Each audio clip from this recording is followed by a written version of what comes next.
Vamos a comenzar haciendo una oración y después quisiera hablar un poquito acerca de el conferencista de esta noche y dejarle el tiempo. Voy a pedir al pastor Sergio Estrada si puede activar su micrófono y nos puede hacer favor de hacer una oración para comenzar. Con mucho gusto. Vamos a orar, hermanos. Señor bendito, en esta noche te damos las gracias nuevamente por poder promover, Señor, esta escuela en la cual, pues, el propósito siempre es preparar más obreros para tu mies, Señor. Te damos muchas gracias por la iglesia patrocinadora, la iglesia de La Quebrada, por su pastor Jorge Moreno. Gracias, Señor, por el apoyo y también por su visión misionera y también por preocuparse, Señor, por seguir preparando hombres para que te sirvan mejor.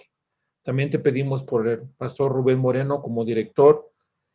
Bendícelo mucho, dale sabiduría. Te pedimos por su equipo de trabajo, por el hermano Valentín, la hermana Mónica. Bendícelos mucho, Señor. Y en esta noche te pedimos por el hermano Leopoldo, que estará impartiendo, Señor, su clase de misiones. Dale sabiduría, Señor, y que pueda, compartir, Señor, lo que tú has puesto en su corazón, pero sobre todo lo que es la clase que estarán tomando los alumnos con él. Bendícenos en esta noche, en el nombre de Jesús. Amén. Amén. Bueno, somos el Seminario Teológico Bautista Misionero de La Quebrada, y ya decimos de La Quebrada porque la iglesia que patrocina este seminario o que tiene este ministerio es la Iglesia Bautista Misionera en La Quebrada, Estado de México. Y impartimos clases de la Biblia. Dios nos ha bendecido con hermanos, y no lo digo para honra y gloria de ellos, sino lo digo por la gracia de Dios, ¿verdad? Nos ha bendecido con maestros que se han preparado para impartir sus clases. Que estas clases muestra tienen un propósito. El propósito es que conozcan un poquito del material que se estará enseñando, conozcan un poquito a algunos de los maestros. Me da gusto ver que está el pastor Sergio Estrada, maestro de varias de las materias que impartimos en el seminario. Me da gusto ver al pastor Leopoldo, que estará hoy dando la conferencia, la clase muestra. El pastor Jorge Moreno, también pastor de la iglesia patrocinadora del seminario. Está el pastor Valentín Rodríguez también, que es subdirector y consejero estudiantil. Y bueno, hay hermanos pastores, maestros que se conectan también por la plataforma de Facebook Live y están seguramente conectados en este momento. Y bueno, agradezco a cada uno de ustedes, alumnos de nuestro seminario, que estén conectados. Queremos también, para los que no nos conocen, que conozcan también la plataforma bien conocida, ¿verdad?, de Zoom, que es lo que usamos o estaremos usando este semestre para nuestras clases. Ustedes se pueden inscribir con la hermana encargada de control escolar, es la hermana Mónica Garrido. Ahí está la hermana Mónica Garrido. Ella, si usted tiene preguntas de cualquier tipo, ella va a responder todo lo que tiene que ver con control escolar. Y inscríbase. Arrancamos las clases el martes, ya no queda mucho tiempo. El lunes recuerden que no hay clases porque es un día festivo aquí en México, ¿verdad? Y no tendremos clases. Pero arrancamos el día martes con nuestras clases y les suplico que por favor, si usted se va a inscribir, lo haga, porque el dejar todo al último le hace tener muchísimo trabajo a la hermana Mónica y esto se complica un poquito, ¿verdad? Por cuestión de tantas cosas que tiene que hacer de cada alumno.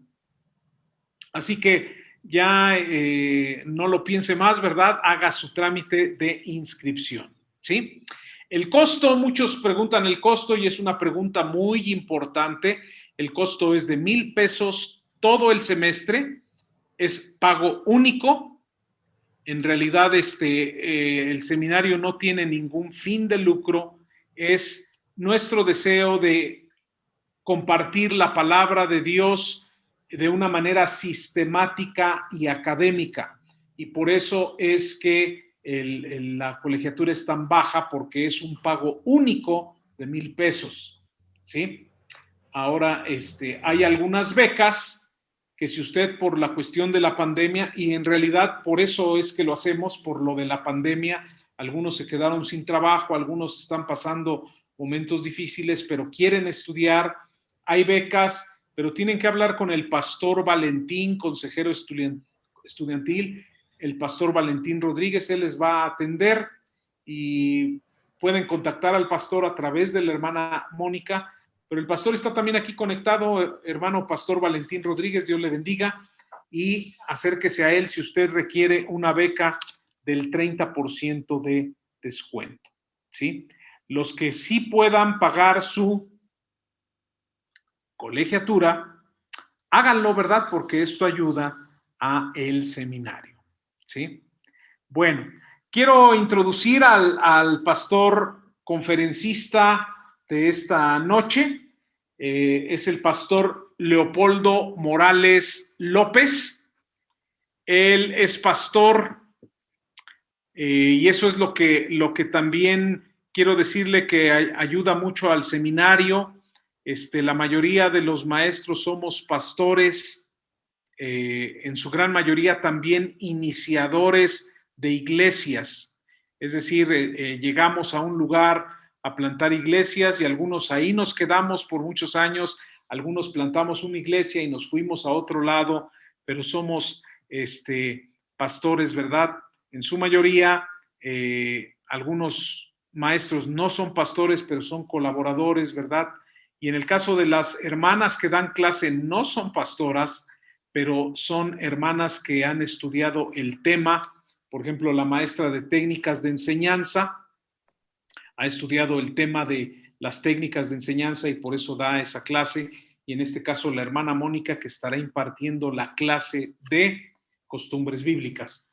Pero el pastor Leopoldo Morales, que es el maestro de métodos misioneros, quiero decir un poquito acerca de él. Es un hermano que estudia la palabra de Dios, pero tiene también otro tipo de estudios. Él es doctor en matemáticas, es egresado también del Seminario Teológico Bautista Misionero, es decir, nuestro seminario, con un grado de bachillerato en teología y con su licenciatura en proceso. Tiene 11 años como pastor ordenado. Estuvo como misionero sirviendo a Dios en Barcelona, España, y fue fundador de la Iglesia Bautista Misionera en Cerdañola. Desde el año pasado es pastor aquí en México de la Iglesia Bautista Misionera Bethesda, en el área metropolitana, y también es creador y conferencista del curso intensivo Evidencias Matemáticas de la Existencia de Dios.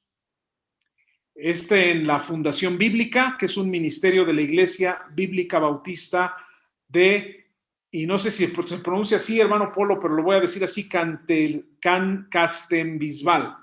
Desde el año 2017 es maestro de nuestro seminario, impartiendo materias como métodos misioneros 1 y 2, y a mí me impacta, ¿verdad?, que Dios nos bendiga con un maestro de métodos misioneros que ya fue misionero en el campo transcultural, ¿verdad?, siendo España ese lugar, y ha impartido materias también como filosofía de las religiones y materias del Nuevo Testamento.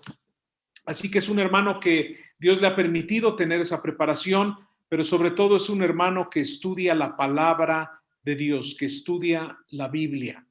Así que, hermano Leopoldo, voy a dejarte el tiempo. Muchas gracias, hermano, por la introducción, y también gracias a los hermanos del seminario que me dieron la oportunidad de compartir este día pues la clase muestra. Voy a compartir una presentación de PowerPoint con lo que es lo que será el curso.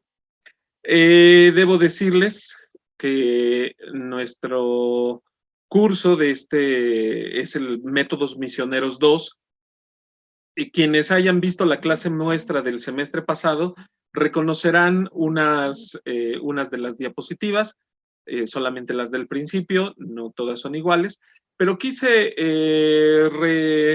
recordarlas porque estos dos cursos tienen una espina dorsal, digamos, tienen una dirección. La primera parte ya lo pasamos en el semestre pasado, y en esta ocasión, pues, será la segunda parte digamos, este gran curso. Eso no quiere decir que que si no tomas el curso 1, al menos si las cuestiones administrativas lo permiten, no quiere decir que no puedas tomar el curso 2, pero evidentemente hay cierta continuidad. Entonces, voy a hablar un poco del resumen del curso, una vista panorámica de lo que será el curso. Así que voy a comenzar. El curso, como les he dicho, es Métodos Misioneros. Nosotros, o al menos en el curso, lo que decimos, lo que hemos dicho es que misionero, esta palabra no existe en la Biblia, la más cercana es apóstol, y dado que ese título solo fue dado a los 12, a Matías y a Pablo, además de los 12, esto no lo aplicamos a los que encargamos iniciar iglesias. A ellos pues no les decimos apóstoles, les decimos misioneros. La definición de misionero nos lleva a tener a pensar un poco las cosas. Y la definición por la cual yo, bueno, las que se escuchan muy constantemente, es que un misionero es alguien que va de un país a otro país.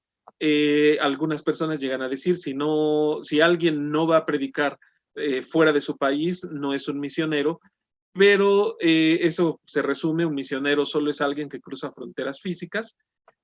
Pero yo personalmente no estoy muy de acuerdo con esta definición, entiendo por qué se da, pero no estoy muy de acuerdo porque si vemos el modelo de misionero por excelencia en la Biblia, que fue el apóstol Pablo no cruzó fronteras de su país. Su trabajo se centró solamente en el Imperio Romano. Y si tú conoces ya algo de la Biblia, sabrás que el apóstol Pablo era ciudadano romano.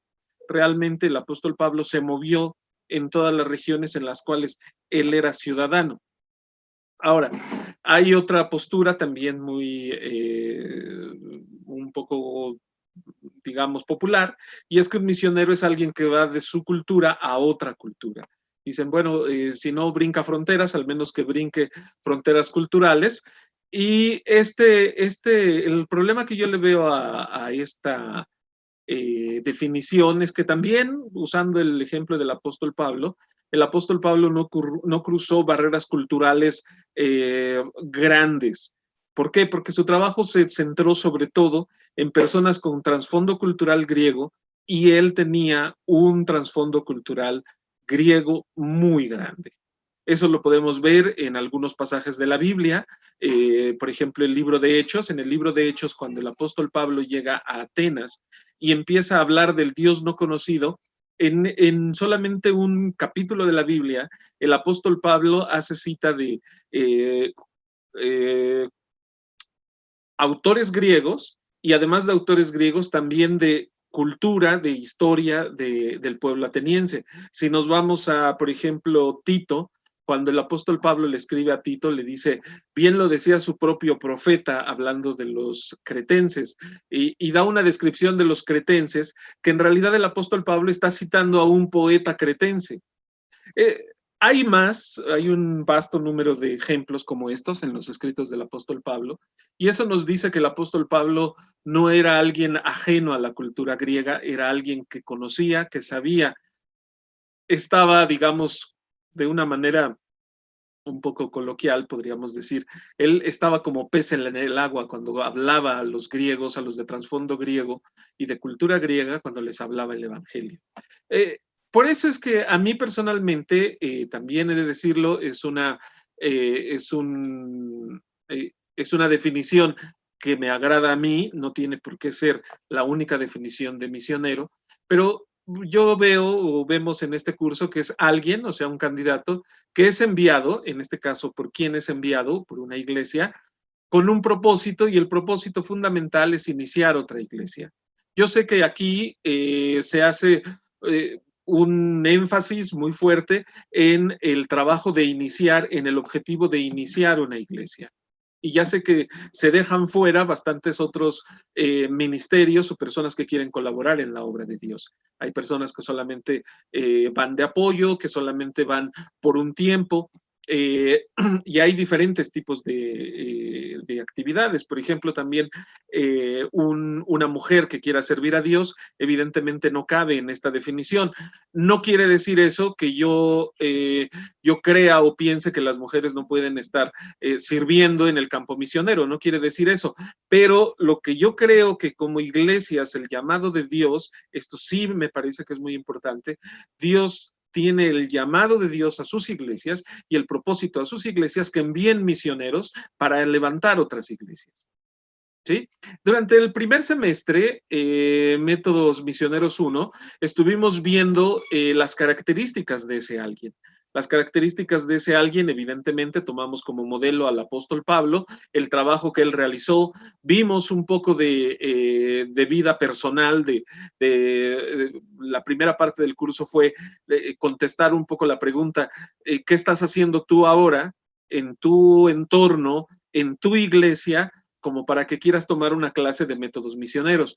A partir de eso, bueno, empezamos a ver cosas como cómo nos comportamos con nuestro trasfondo, usando un libro que me parece que es de mucha bendición, que se llama Círculos Concéntricos, y hace un énfasis muy importante en el testimonio personal del candidato. ¿Por qué? Porque creo yo que es muy importante lo siguiente. Alguien que va como misionero, en realidad, si lo vemos en el apóstol Pablo, lo vemos en Bernabé, eran personas que estaban trabajando en la iglesia, eran personas que tenían un buen testimonio, y no solamente eso, eran personas que eran activas. Al momento de dar la lista en Hechos 13:1, cuando da la lista de los líderes, menciona a 5 líderes de la iglesia de Antioquía, 2 de ellos, Bernabé y Pablo, lo cual nos dice que eran personas que estaban involucradas en la obra, tenían buen testimonio. Estuvimos viendo esto, además de eso, vimos particularmente características del trabajo del apóstol Pablo. También a los alumnos les tocó leer un par de libros acerca de la vida del apóstol Pablo, y yo creo que pues son de mucha ayuda. No solamente leímos la Biblia, sino estos libros que pues nos ilustran un poco en cuanto a al trasfondo cultural que tenía el apóstol Pablo. Hay cosas que a uno puede sorprenderle, como por ejemplo, el apóstol Pablo hace un énfasis muy fuerte, muy importante en la ayuda a los judíos, a su pueblo, enviar ofrendas, ayudar a otros hermanos. Y este tipo de cosas, yo personalmente, antes de leer un libro que se centra sobre todo en el apóstol Pablo y su trasfondo rabínico, yo pensaba que todo esto lo había aprendido en Antioquía. Después de examinar y leer, pues me he dado cuenta que no, lo aprendió especialmente de su maestro Gamaliel. Y es curioso porque muchas veces yo he escuchado, yo mismo también lo he dicho a veces, es que Gamaliel era muy importante, pero en realidad muy pocas veces conocemos quién era Gamaliel, qué hacía Gamaliel, cuáles eran sus prioridades y cómo predicar y enseñar su fe judía a los demás. Todo esto lo vemos reflejado de una manera muy importante en el apóstol Pablo. La segunda parte del curso, hacemos lo que es Métodos Misioneros 2, hacemos un especial énfasis en la iglesia. Creo yo, a través de lo que vemos, vuelvo a repetir, en la Biblia, en el modelo de Hechos 13, Pablo no fue solo al campo. Pablo no dice la Biblia que se levantó Pablo y Bernabé un día y dijeron, pues bueno, vámonos a predicar y adiós iglesia, yo me voy. Quieras tú o no quieras tú autorizarme, yo me voy a predicar. No, Pablo y Bernabé, evidentemente, fue a través del Espíritu Santo, fueron llamados al ministerio, pero fueron aprobados y enviados por la iglesia, y en este caso la iglesia de Antioquía, lo cual, pues, ¿por qué una iglesia? La primera parte del curso estaremos hablando de por qué es importante una iglesia. y veremos el ejemplo de Pablo y Bernabé. Dice la Biblia que había entonces, estoy leyendo Hechos 13:1, había entonces en la iglesia que estaba en Antioquía profetas y maestros, y nos da la lista. Bernabé, el que se llamaba Níger, Lucio de Cirene, Manahem, el que se había criado junto con Herodes el tetrarca, y Saulo. Dice, ministrando estos al Señor y ayunando, el Espíritu Santo les dijo, apartadme a Bernabé y a Saulo para la obra que les he llamado. Entonces, habiendo ayunado y orado, les impusieron las manos y los despidieron. A veces nosotros vemos un actuar muy rápido de la iglesia en este pasaje, pero si nos vamos al capítulo 11 del libro de Hechos, leemos que Pablo y Bernabé llevaban un año trabajando con la iglesia de Antioquía. Y en realidad dice Hechos 11 que Pablo y Bernabé, cuando empezaron a trabajar con la iglesia en Antioquía, la iglesia en Antioquía, ahí fue el primer lugar en el cual a los cristianos, a los discípulos, se les llamó cristianos. Lo cual quiere decir que Pablo y Bernabé estuvieron trabajando muy duro. Entonces, cuando ellos son llamados y son enviados, al menos el periodo que estuvieron con esta iglesia fue de al menos un año. Ellos evidentemente antes tenían cierta experiencia. Bernabé tenía una experiencia en la iglesia en Jerusalén. El apóstol Pablo, cuando en el libro de Gálatas nos describe cuál fue su desarrollo, pues nos dice que, si hace uno cuentas, creo que al menos pasaron 13 años en los cuales el apóstol Pablo se preparó. Incluso dice que estuvo en Arabia, y sobre todo él dice estuve aprendiendo del Señor, pero el énfasis que quiero que noten es que estuvo trabajando y sirviendo en la iglesia. Por eso es que en estos 3 pasajes nos resume un cuadro de trabajo, de colaboración, de testimonio de estos 2 hombres con la iglesia. ¿Por qué una iglesia? Ellos fueron enviados por la iglesia en Antioquía. Nosotros entendemos que en Mateo 28 la orden es dada a la iglesia para que fuera y predicara el evangelio. ¿Por qué es importante la iglesia? ¿Cuál es la función de la iglesia? La función de la iglesia es algo que creo que a veces en general se ha menospreciado, pero creo que, y sobre todo en estos tiempos, es muy común decir, bueno, o conocer personas que dicen que van a ejercer, van a ir de misioneros, y la última cosa que les interesa es tener una relación con una iglesia. Pero fíjate que una iglesia es tan importante que te voy a platicar el testimonio de un misionero, una persona que fue misionera. Este hombre, cuando estaba por salir del seminario, sintió en su corazón ir como misionero. Parecía que no tenía muchas aptitudes como para estar en una iglesia grande, como para que lo contrataran con un buen salario. Entonces uno de sus maestros, al ver su deseo de predicar, le dijo, mira, hay una oportunidad para que tú puedas servir como misionero. Estoy hablando de Europa por finales de 1800. Y este hombre, pues encantado aceptó el trabajo. El trabajo era en una zona minera donde había minas de carbón. Estas minas de carbón, ese trabajo era de las personas de más baja categoría, y de hecho a estas personas les llamaban los hocicos negros, y todo el tiempo estaban en las minas. Él dice la historia que va contando que él cuando llega ahí, él no estaba como en un pueblo agradable y apacible, y de hecho la gente no le hacía caso. Era muy difícil el que le pudieran escuchar. Dice que él iba casa por casa cuando los mineros salían del trabajo, y él pues no le hacían mucho caso. Pero hubo un día, él lo que hacía era, seguía con su trabajo, y hay un día en el que dice que él, dice uno de sus biógrafos, que él sale a ayudar. En el camino se encuentra unos niños que están recolectando pedazos, desechos de carbón. Él va, les ayuda, y después de eso, él vuelve a hacer esta visita rutinaria que hacía, invitando a las personas a ir a la iglesia, a la misión que él tenía, hablándoles del evangelio, y dice que él notó algo que no había notado otros días. Las personas empezaron a sonreírle, las personas empezaron a saludarle. Y cuando él llegó a su casa, que su casa no era como la de los demás mineros, su casa estaba en la casa más importante y mejor construida del pueblo, que era la panadería. Dice que él llega, va a comer y de repente se ve en el espejo y se ve que tiene manchas de carbón, del carbón que había recogido ayudando a los niños. Dice que entonces él piensa y dice, oh, ¿cómo es posible que esté un siervo de Dios con la cara manchada? Y él inmediatamente se iba a lavar la cara. Y en ese momento se dio cuenta y recordó que la actitud de la gente era diferente. Y él entendió que fue porque él tenía ahora la cara manchada. Dice que a partir de entonces, antes de salir de casa a visitar a los mineros, a las familias de los mineros, él procuraba untarse un poco de carbón para que le hicieran caso. Él no vio muchos resultados inmediatamente, pero hubo un accidente en la mina explota y muchos mineros quedan encerrados. Él empieza a ayudarles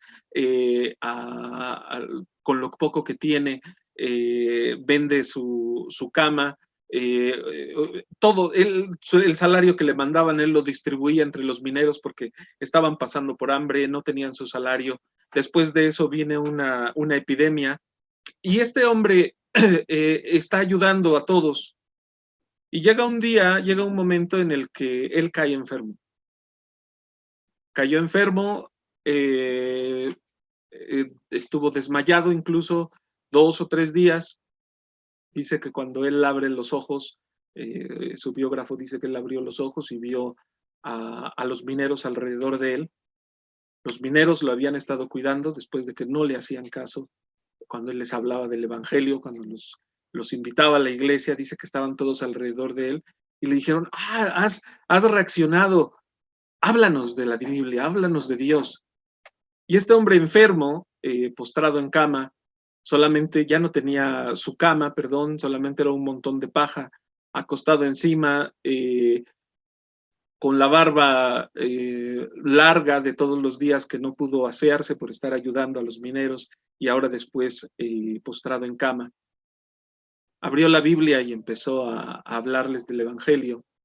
Y dice que en ese momento llegó la comisión de inspección de la iglesia.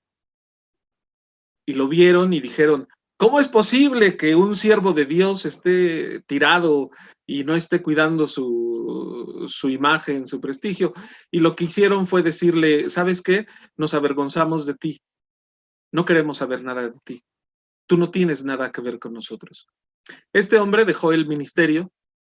Después de eso, cuando se recuperó, ahora con la ayuda de los mineros y de uno de sus hermanos, él dejó el ministerio. Y quisiera yo contarte que su vida acabó bien. Su vida no acabó bien. Después de que él estuvo trabajando en el Evangelio, visitando a las personas, ahora lo que iba era visitarlos, los veía, y un día se le ocurrió tomar un pedazo de carbón de los desechos, un papel, y empezó a dibujar a los mineros. Los empezó a dibujar, empezó a ver que tenía cierta capacidad para ello, y después se dedicó a la pintura. Su vida nunca tuvo éxito en la pintura. Él no ganó un solo cuadro, no vendió un solo cuadro en vida. De hecho, él se mantenía solamente por lo que su hermano le mandaba. Y uno de su biógrafo uno de ellos dice que él vuelve se encuentra en París a un escritor muy famoso, Émile Zola, que escribió un libro que creo que después se hizo hace unos años, de Gerard Depardieu, actuó en una película que se llama Germinal, inspirada en este libro. Y este hombre, Émile Zola, para escribir esta novela, fue a vivir a la zona donde este hombre estuvo. Y dice que se lo encontró en un bar, este hombre totalmente alejado de Dios, ateo, se lo encuentra y le dice, oye, tu nombre, sí, claro, ya sé dónde escuché tu nombre. Y le dice, ¿de dónde me conoces? Le dice, yo nunca te había visto. Y le dice, sí, dice, los hocicos negros te recuerdan con mucho cariño a ti. De hecho, ellos te llaman el Cristo Rojo, porque este hombre era pelirrojo. Te llaman el Cristo Rojo y dicen que tú eres el único que ha dado su vida por él, por ellos. Nadie más se ha interesado en ellos. Este hombre le dijo, el pintor le dijo a este novelista, le dijo, No me hable, por favor, de esa etapa de mi vida, me avergüenzo de ella. Emil Solá le dijo, deberías sentirte orgulloso, porque estas personas son las únicas que dicen que tú eres el único que has tenido interés en ellos. Pasaron los años, este hombre no se reconcilió con Dios, ni mucho menos. De hecho, hay dos versiones de su muerte. Una de ellas dicen que se suicidó, otra que ha aparecido en los últimos años dicen que no. Pero es muy famoso porque se cortó la oreja en un estado de locura. Supongo que ya saben ustedes de quién estoy hablando. Vincent Van Gogh. Y cuando tú conoces la vida como pintor de Van Gogh, nunca te imaginas que haya sido misionero. A veces me gusta en la clase platicar de esto porque siempre hablamos de los hermanos, de los misioneros de esa ola de 1800 que tuvieron éxito. Y nos ayuda a animarnos, nos ayuda a estimularnos a salir al campo. Pero también hay ejemplos como este de Van Gogh, que en realidad su vida terminó alejada de Dios. Y yo sé y estoy convencido que cada uno de nosotros toma sus decisiones de manera personal, pero nunca dejo de pensar en qué hubiera pasado si la comisión inspectora de la iglesia hubiera, en lugar de juzgarlo y mandarlo por otro lado, decirle, olvídate de nosotros, hubiera al menos escuchado por qué estaba él en esa situación. Yo creo que esto es muy importante, por eso la importancia de la iglesia, además del llamado. A veces como iglesia no sabemos el impacto que podemos tener en una persona, en alguien que es enviado. ¿Cuál es la función de la iglesia? Entremos a ciertos aspectos que debe cumplir el misionero. ¿Cuál es el papel que debe cumplir la iglesia? Uno, reclutar al misionero. ¿Qué quiero decir con reclutar al misionero? Alguien de tu iglesia que dice, yo quiero ser misionero. En algunas ocasiones llegan personas a nuestra iglesia que dicen, yo quiero ser misionero. Otros empiezan desde abajo, ¿no? Aceptan el evangelio en la iglesia y demás. En cualquiera de los dos casos, como iglesias tenemos una responsabilidad y es no solamente reclutarlo, debemos capacitarlo en la palabra de manera directa o indirecta. Cuando digo de manera directa o indirecta, me refiero a que el pastor o alguno de los líderes debe enseñarle la palabra, debe estudiar, pasar tiempo con él o canalizarlo a un seminario o canalizarlo a algún tipo de curso en el cual él pueda aprender de la palabra de Dios y también capacitarse no solamente en la palabra de Dios, que eso es la siguiente línea, capacitar en los aspectos no espirituales. La capacitación en los aspectos no espirituales incluyen cosas tan elementales como, por ejemplo, cómo puedes sacar una visa, qué tipo de visado te conviene, y ya estoy hablando de el apóstol Pablo nunca sacó visa, pero si tú quieres ir al campo misionero fuera del país, tú necesitas ciertos aspectos como cómo es el trámite de visado, cómo es posible que tú puedas tener un tipo de asistencia médica, cómo es posible que tú puedas tener un salario, por ejemplo, si tienes que pagar impuestos o no, si tú puedes, por ejemplo, qué tan conveniente es que trabajes o no trabajes en donde vas. En algunas ocasiones yo conocí a un misionero que cuando se enteraron, déjenme les digo rápidamente, cuando nosotros, mi esposa y yo fuimos, yo entré con visado de estudiante y a la vez que estuve haciendo el doctorado estuvimos trabajando como misioneros.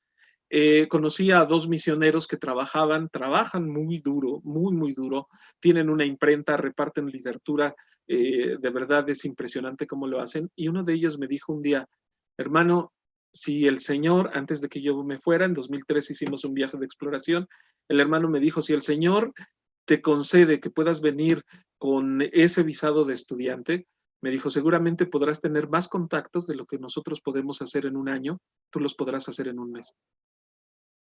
Y eran hermanos que no estaban acostados todos los días, pues viendo, ahora a ver quién llega a la iglesia, no eran hermanos que estaban trabajando. Aspectos como esos, también creo yo que la iglesia debe ser sabia en cuanto a investigar y en cuanto a orientar a ese candidato, a ese hermano que quiere ser misionero.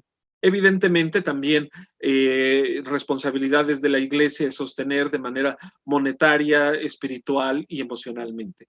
a la iglesia de Bethesda, en alguna ocasión que estábamos hablando de misiones, sobre todo con los líderes, yo les decía, hermanos, es que debemos sostener de manera monetaria a los hermanos que hemos adoptado como misioneros, sí. Espiritualmente, por supuesto, debemos orar por ellos. Les digo, pero no se detiene ahí la cuestión. Tenemos que también hacerlo a veces emocionalmente. De repente levantar el teléfono, preguntar cómo estás, hermano, ¿tienes alguna necesidad? Y ya te digo yo, el misionero te va a decir que no la tiene, gracias a Dios está muy bien. Esa es la respuesta que da uno automáticamente, y no porque se esté mintiendo, no porque se quiera aparentar, es porque tú en el día a día vas viendo cómo Dios se va manifestando en el ministerio, en tu vida, y entonces tú puedes decir, estoy bien, pero si tú insistes un poco más en hablar con él, en cómo ha ido, ya cosas más particulares, te vas a dar cuenta que el misionero que tú has enviado, tiene necesidades emocionales. Y tener necesidades emocionales en el trasfondo de tu hogar, de que a lo mejor si no es tu hogar puedes tomar un autobús y en uno o dos, en un par de horas o 5 o 6 puedes ver a tu familia, puedes ver a los hermanos de la iglesia y a lo mejor recargar pilas, como dicen, es una cosa. Cuando te separa un mar de distancia es totalmente diferente. No es sencillo. Esas son algunas de las cosas que se necesitan, y yo creo que la más importante, la iglesia necesita también pastorear al misionero. Y pongo un paréntesis y digo, sí, en serio, se necesita pastorear al misionero. Parece un poco contrastante o contradictorio que alguien que se va al campo necesite ser pastoreado, pero en realidad así es, necesita ser pastoreado. ¿Qué más es como función de la iglesia? Supervisarlo. La iglesia tiene una responsabilidad muy grande cuando envía a esa persona. ¿Por qué? Porque en el campo misionero, de repente uno puede encontrarse personas que no tienen como prioridad la predicación de la palabra de Dios. En muchas situaciones, en muchos grupos, en muchas organizaciones, el trabajo misionero a veces parece más un trabajo de ONG. ¿Que se hace algo bueno? Sí, se ayuda a los necesitados, se les reparten alimentos, se les reparten cosas materiales, pero no se hace énfasis en el predicar el evangelio. Y yo creo que como iglesias, al menos el mandato que nos dio el Señor fue predicar el evangelio. No es malo hacer labor social, evidentemente no, pero creo que no debería ser la prioridad de la iglesia. Yo creo que en ese aspecto, y en muchos otros, la iglesia debería de apoyarlo. ¿Qué otro tipo de cosa también debería hacerlo? Debería apoyarlo al regreso del campo. Y el apoyo viene en muchísimos aspectos que podríamos desarrollar dentro que los desarrollamos dentro de la clase. Otra cosa que también puede hacer es coordinar la cooperación de la iglesia o las iglesias en el regreso del misionero. Muchas veces ahí las iglesias están deseosas de ayudar, pero a veces no ayudan porque no saben cómo pueden ayudarlo. Quien es el encargado de hacerlo es la iglesia. Ahí hay una diferencia, hay algunos creen que creen que deben ser otro tipo de organizaciones. Yo creo que la iglesia que envía es la que debería de hacerlo. Y también lo que se me olvide ahora pienso en muchas otras cosas que podría a lo mejor emplear tiempo y que se puede ayudar, pero pues puede ser tan amplio y tan grande como nosotros queramos. Así que voy a seguir y entonces, espero que me hayas entendido que lo que será el énfasis en este curso es por qué es importante saber cómo debe ser la iglesia misionera. Y para eso la segunda parte del curso, la primera parte del curso va a ser de esto y también va a ser de esto. Primero vamos a hablar cómo no debe ser una iglesia enviadora. Tipos de iglesias. Te voy a dar algunos tipos de iglesias que encontré en un libro que se llama Una iglesia apasionada por las misiones, que aunque hay aspectos en los que no estoy totalmente de acuerdo, me gusta estos aspectos para describir a las iglesias. No los describiré todas, pero por ejemplo dice, hay unas iglesias que son iglesias Disneylandia, dice. Son iglesias que solamente están preocupadas por, los miembros de la iglesia están preocupados por llegar y pues que se toque la música que a ellos les interesa, que el sermón sea un buen sermón, porque si el sermón es como el del hermano Leopoldo, pues ya como que como que ya no damos las ofrendas, también pueden ser iglesias megalomaníacas que están buscando qué nuevas cosas hacer, qué nuevos proyectos llevar a cabo. Después de un mes se les va el gas y van por otro proyecto. Son iglesias que son demasiado inestables, ¿no? También hay iglesias sociales que hacen un énfasis totalmente fuerte en el trabajo social de la iglesia, que hace un momento yo decía, yo al menos no veo que el trabajo social de la iglesia de asistencia a los necesitados sea el objetivo número uno. ¿Es parte de la obra? Yo creo que sí, pero no debe ser la prioridad. También hay iglesias tecnócratas, observadoras, desafiadas y cooperadoras. Todas este tipo de iglesias las desarrollaremos en la clase. Entonces, ¿cómo debe ser la iglesia? ¿Cómo debe ser una iglesia que envía? Evidentemente, si vamos a la Biblia, podemos encontrar que el prototipo del misionero es el apóstol Pablo. Y también el prototipo de iglesia enviadora es la iglesia que lo envió a él y a Bernabé. Y en este caso es la iglesia de Antioquía. Características que desarrollaremos en el curso acerca de la iglesia de la Antioquía. Una, el poder sobrenatural de Dios que actuaba en esa iglesia.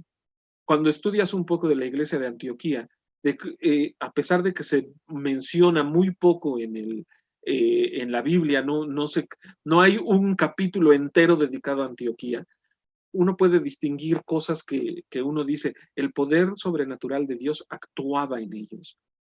Actuaba y se notaba, no era algo que dirían, sí, tenemos un Dios poderoso, se notaba. Eso también había una adoración que exaltaba al Señor Jesucristo.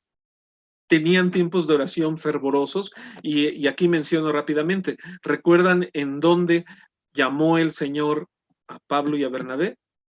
Ministrando ellos al Señor. Y una vez que ellos estaban ministrando, dice, oraron todos, impusieron manos y los enviaron. La oración era un factor fundamental y muy fuerte para Antioquía. Otro más, líderes siervos. Hay muchas iglesias que hablan de siervos, de líderes. ¿Qué es lo más importante en la iglesia? Yo lo que veo al menos, el aspecto más destacado es el de siervos. Y lo digo por el Señor Jesucristo. El Señor Jesucristo les dijo, quien quiera ser el número uno entre ustedes, debe primero servir a los demás. Esa es la norma que nos dio el Señor Jesucristo y esa es la norma que distinguimos en la iglesia de Antioquía. Otra característica, las relaciones familiares del reino. Las relaciones familiares del reino, ¿cómo es la dinámica relacional en la iglesia? Yo alguna vez le decía, estudiando este tema con los hermanos de uno de los semestres, hace 2 semestres, si no recuerdo mal, yo les decía, una iglesia ocupada en la labor de predicar en el evangelio, raramente tiene oportunidad para estar discutiendo y peleando por cosas como, por ejemplo, de qué color se va a pintar el templo. Y es triste, pero muchas veces en las iglesias los problemas más grandes son por cosas materiales que no tienen mucho que ver con la obra. Tienen que ver con cosas materiales que seguramente son útiles para la iglesia, son de un provecho para la iglesia, pero es para consumo interno, no para ir fuera a predicar el evangelio. Entonces, una relación importante, y aquí es donde entra un poco la relación con el semestre pasado, es cómo nos relacionamos entre los hermanos. Buenas relaciones. Otra cosa que tenían los hermanos de Antioquía era una visión de proporciones divinas. ¿Por qué una visión de proporciones divinas? Porque se atrevieron a algo que ni siquiera la iglesia de Jerusalén se atrevió. Compartir el evangelio a gente que no conocía nada del evangelio, los de trasfondo griego. La iglesia de Jerusalén, su trabajo se centró sobre todo en gente con trasfondo judío, judíos que tenían ya temor de Dios. Los samaritanos también tenían temor de Dios, tenían una fe poco correcta, pero tenían temor de Dios. Ellos tuvieron que trabajar y atreverse a hacerlo. Parece ser que desde que inició la iglesia de Antioquía hasta que envían a Pablo y a Bernabé, no han pasado muchísimos años. Me atrevería yo a decir, a reserva de conseguir bien el dato, que no deben haber sido más de 5 años. De que inició la iglesia a que enviaron a su primer grupo de misioneros, a su par de misioneros. Curioso, ¿no? A veces nosotros tardamos muchísimo en atrevernos siquiera a considerar que alguien ore por si va a haber algún misionero. Yo creo que en ese sentido deberíamos de confiar más en el Señor y en sus mandatos. Otra cosa es la pasión por los perdidos. La iglesia de Antioquía estaba apasionada por los perdidos.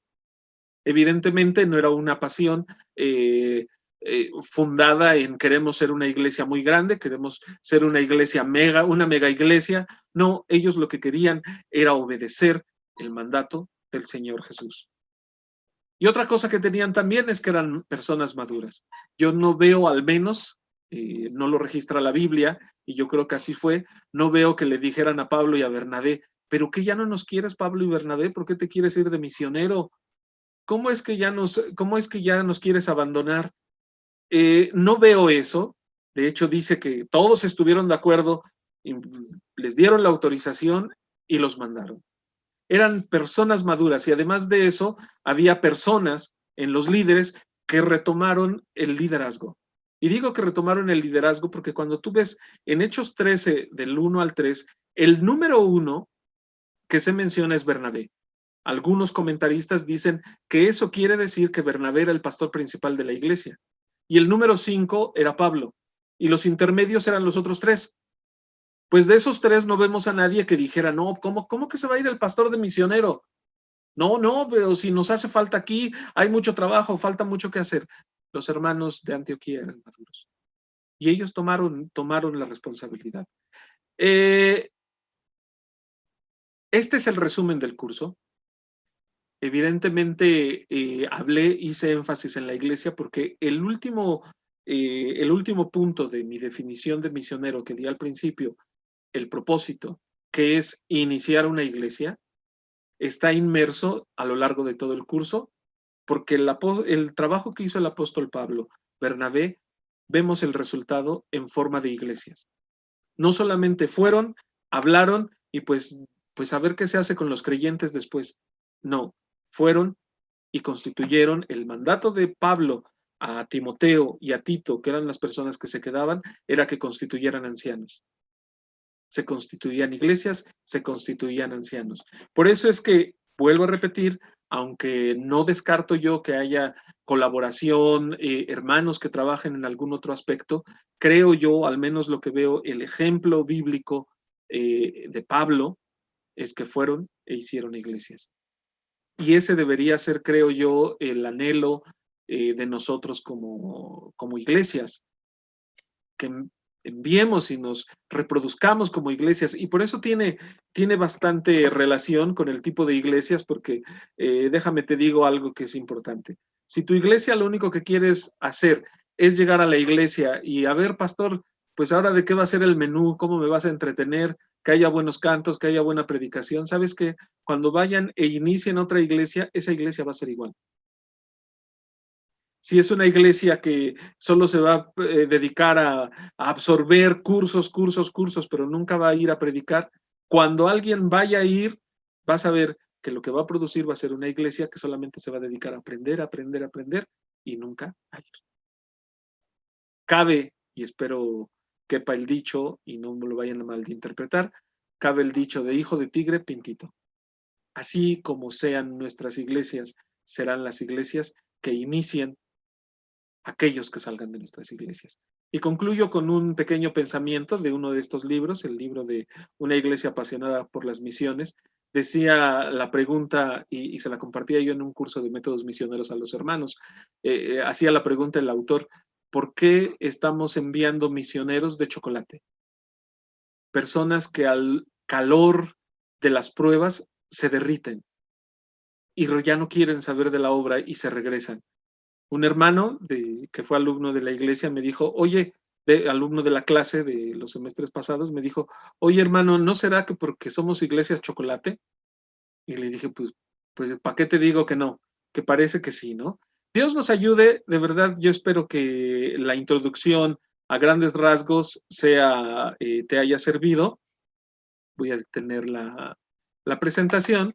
Espero que la introducción a grandes rasgos te haya servido para saber de qué será el curso. En teoría, en el curso, la idea es que leamos un libro que se llama Una iglesia apasionada por las misiones, otro libro que habla de la iglesia de Antioquía, dedicado exclusivamente a la iglesia de Antioquía, y otro libro que se llama Demasiado valioso para perderlo. En el libro de Demasiado valioso para perderlo dan un estudio completo acerca de por qué regresan los misioneros. ¿Qué nos falta? Y es un estudio, déjame te digo, de hace bastantes años. Si no recuerdo mal, fue escrito alrededor del año 2000, 2005, si no es que un poco antes. Y una de las preguntas que hace, analiza particularmente el caso de Brasil. Por esos años había un boom misionero en Brasil, estaban saliendo muchísimos misioneros de Brasil, y estos autores decían, oye, pero no nos hemos fijado en una cosa. Así como van muchos, muchos regresan. Y todo el libro se dedica a analizar por qué es que regresan, cómo es que regresan, si vienen heridos o no, si hay que hacer algún tipo de trabajo con ellos. Bueno, este es el final de la presentación, del resumen del curso. Gracias por su atención. Gracias, hermano Polo. En realidad, muchas cosas que pensar, muchas cosas que analizar, pero sobre todo prepararnos para que, pues si Dios nos ha llamado, ¿verdad?, a servirle, estemos dispuestos a ir, estemos dispuestos a salir, pero también que nuestras iglesias estén dispuestas a enviar, ¿verdad? Y hermanos, este es el propósito de la iglesia, plantar iglesias en otros lugares. Y nosotros como seminario queremos contribuir un poquito, ¿verdad?, en la preparación de siervos de Dios, dispuestos a salir, dispuestos a ir y hacer la obra del Señor. Gracias a Dios por esta semana que tuvimos de clases muestra, ¿verdad? Fueron solamente 5 clases, aunque estamos ofreciendo 15 diferentes clases este semestre. Le invitamos a que se inscriba, le invitamos a que tome clases con nosotros.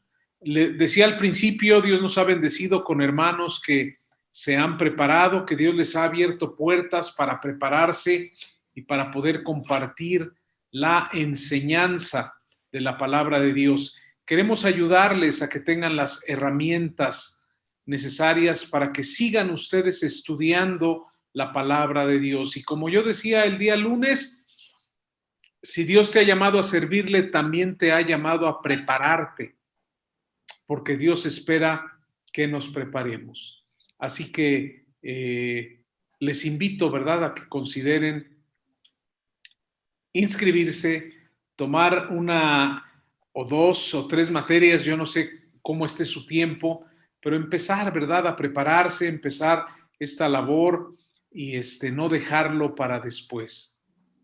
Pues voy a pedir que, no sé si la hermana Mónica o el hermano Pastor Valentín Rodríguez tengan algún anuncio que comentar en esta hora antes de despedirnos de esta reunión.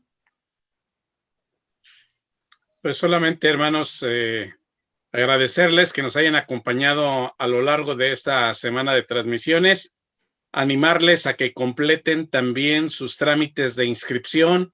Hay hermanos que todavía les falta entregar o solicitar a su pastor su carta de recomendación, hermanos que están en el proceso de hacer su depósito de su pago de inscripción, y obviamente si tiene algún documento que le ha solicitado la hermana Mónica y que pues todavía no ha tenido oportunidad de enviarlo, hágalo, no espere hasta el último momento para que también usted pueda tener sus códigos de acceso a las distintas materias en las que se inscribió y pueda usted iniciar el próximo martes junto con nosotros este semestre que estamos por comenzar. Así que pues ahí está el recordatorio. Si tiene alguna duda, pónganse en contacto con un servidor, con mi hermana Mónica también ahí a servicios escolares.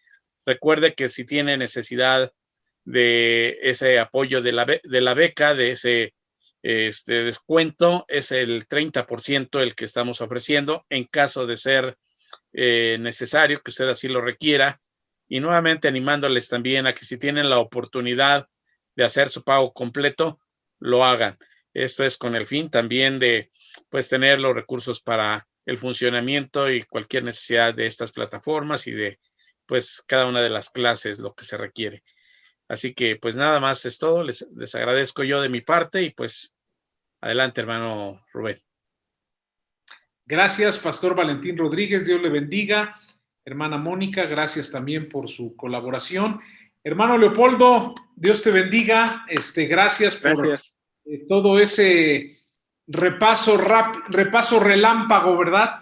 Y temas muy interesantes, muy interesantes.